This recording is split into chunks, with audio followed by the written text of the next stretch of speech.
Hi guys, Selena Walker here, naturopath and nutritionist, living deep in nature here at Ysbryd y Coed. And I wanted to carry on our conversation about fermented foods and drinks. So if you haven't yet seen my previous video on kombucha and kombucha mothers, go back in my video collection and have a look. But today, I want to talk to you about water kefir. Now, not to be confused with milk kefir. Milk kefir is generally used with dairy, and we are using water kefir today that is used with water. So why do we want to use all these products? Well, as I've shared with you in previous videos, the beauty about creating your own kombucha or kefir or any fermented products is it contains the bacteria of your environment. Because you hear words bounced around like microbiome and microbiota, and what's the difference? Well, in a very, very, very easy, small organic nutshell, your microbiome is your genetic potential for your gut bacteria, and the microbiota is your environmental potential. So what I feel is when you make your own probiotic supplements, and I call these supplements because they supplement your diet, it's like creating your own probiotic, then what that does is it creates a probiotic that is giving you the bacteria that you need for your environment. Because today, our bodies move around far quicker than we are meant to, how we've evolved to. We've evolved to move around as quick as our little legs can take us. But, you know, we can jet set around the world, and that's not great for the environment, but it's also not great for our internal environment because our bacteria can't keep up with the new bacteria of the new environment we land in. So what we're going to talk about today is how you can empower yourself by making water kefir at home. It's really cheap to do, really easy, and we should all be doing this to help our gut bacteria adapt to the environment that's around us. So let's get into the good stuff. So what I've got here is I've got a jar with a clip lid, and in this jar with a clip lid, all I'm going to do to make it suitable for fermenting is I've taken the rubber rim off. So these Kilner jars usually come with a rubber rim, and that makes it lock together airtight. Now we don't want this locking together airtight because we want the air to be able to escape, and also that could cause the jar to explode, which is we don't want that to happen. So for safety reasons, never have a jar that closes airtight. So with these jars, all I simply do is I take the rubber ring off, and that allows a bit of air to escape. So in here I've got 500 mils of water. Now I'm using our delicious spring water that we get on site here from our land. If you're using tap water, then I would make sure you leave it overnight for the chlorine to evaporate, or ideally you'd have filtered water, and we should be filtering all our water because that's great for our gut as well. And all I'm going to do is in here I've got this size spoon, so 2 very large spoonfuls of organic cane sugar, and I'm just going to stir that in.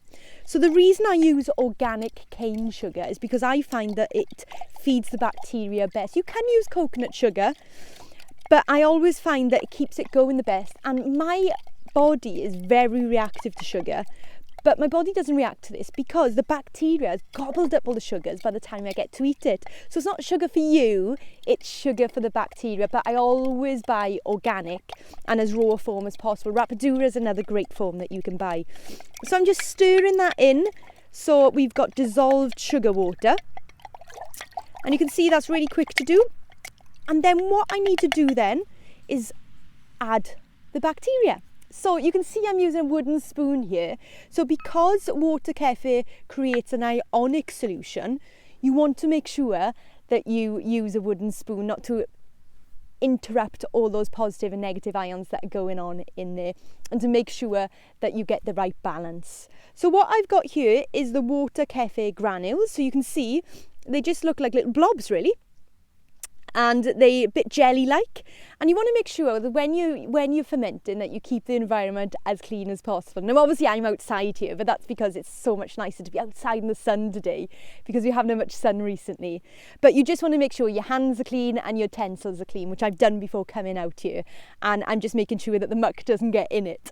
So always make sure that everything's clean, and you want to make sure that those kefir granules go into the dissolved sugar water. So all I'm going to do there is simply pour them in. And they will grow each time you make a batch. You will probably notice that they start to grow.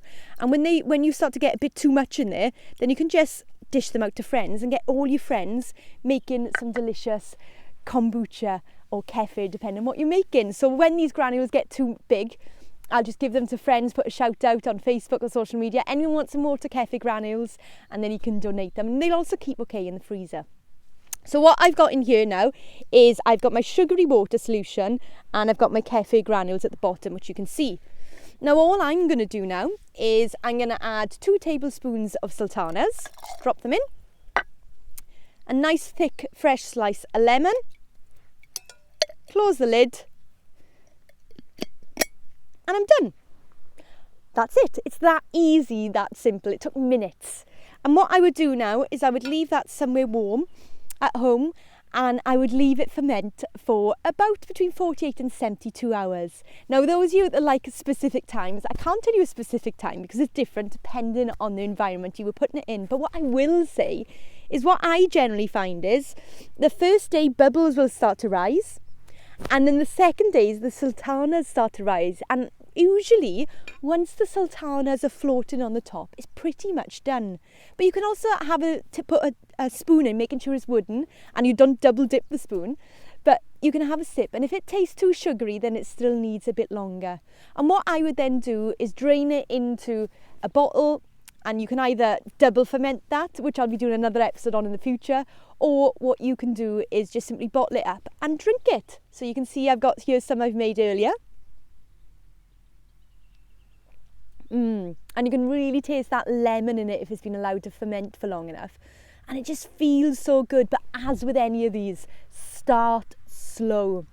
You're introducing new bacteria into your body, and it may be the first time your body has had to deal with this. So start slow. Remember, start with a small amount. Just a small amount in this glass would be enough to get started, and you can just increase from there. Because if you introduce too much fermented foods or drinks too quickly, then you can end up with World War bacteria in your gut, as the good guys you were introducing are having a bit of a punch up with the bad guys that are in there. So do it slowly. Go in slow. So hopefully that's inspired you to make water kefir. Now you might be wondering where you can get the granules from. You can easily, if you type into eBay or have a look if you've got any local Facebook groups, is anyone selling water kefir granules? They're usually not that expensive. Some of them come with an ingredients list, but just to recap what I had there, roughly 4 tablespoons of water kefir granules, 500 mils of water but without chlorine in it, so filtered water, or allow the chlorine to evaporate off. I've had 2 very large wooden spoonfuls of sugar. That's roughly about 60 grams of sugar, 2 tablespoons of sultanas, and a slice of lemon. And all I simply done was pour the water in the jar with a rubber rim taken off so it's not too airtight, put the sugar in, stir it until it's dissolved, add the water kefir granules, add the sultanas, add the lemon, and that is it. It is that easy. And this is going to make your gut repopulate with amazing bacteria. And you're simply brewing your own probiotics. Don't get much more empowering than that to you. So I really invite you to make your own probiotics with the environment that's around you. So don't forget, if you've enjoyed this video, to subscribe to my YouTube channel. Head on over to my website, selinawalker.earth, and sign up to my free newsletter, and you'll get weekly hints and tips on how you can live a delicious life. I look forward to checking in with you soon. Have a gorgeous, gorgeous time.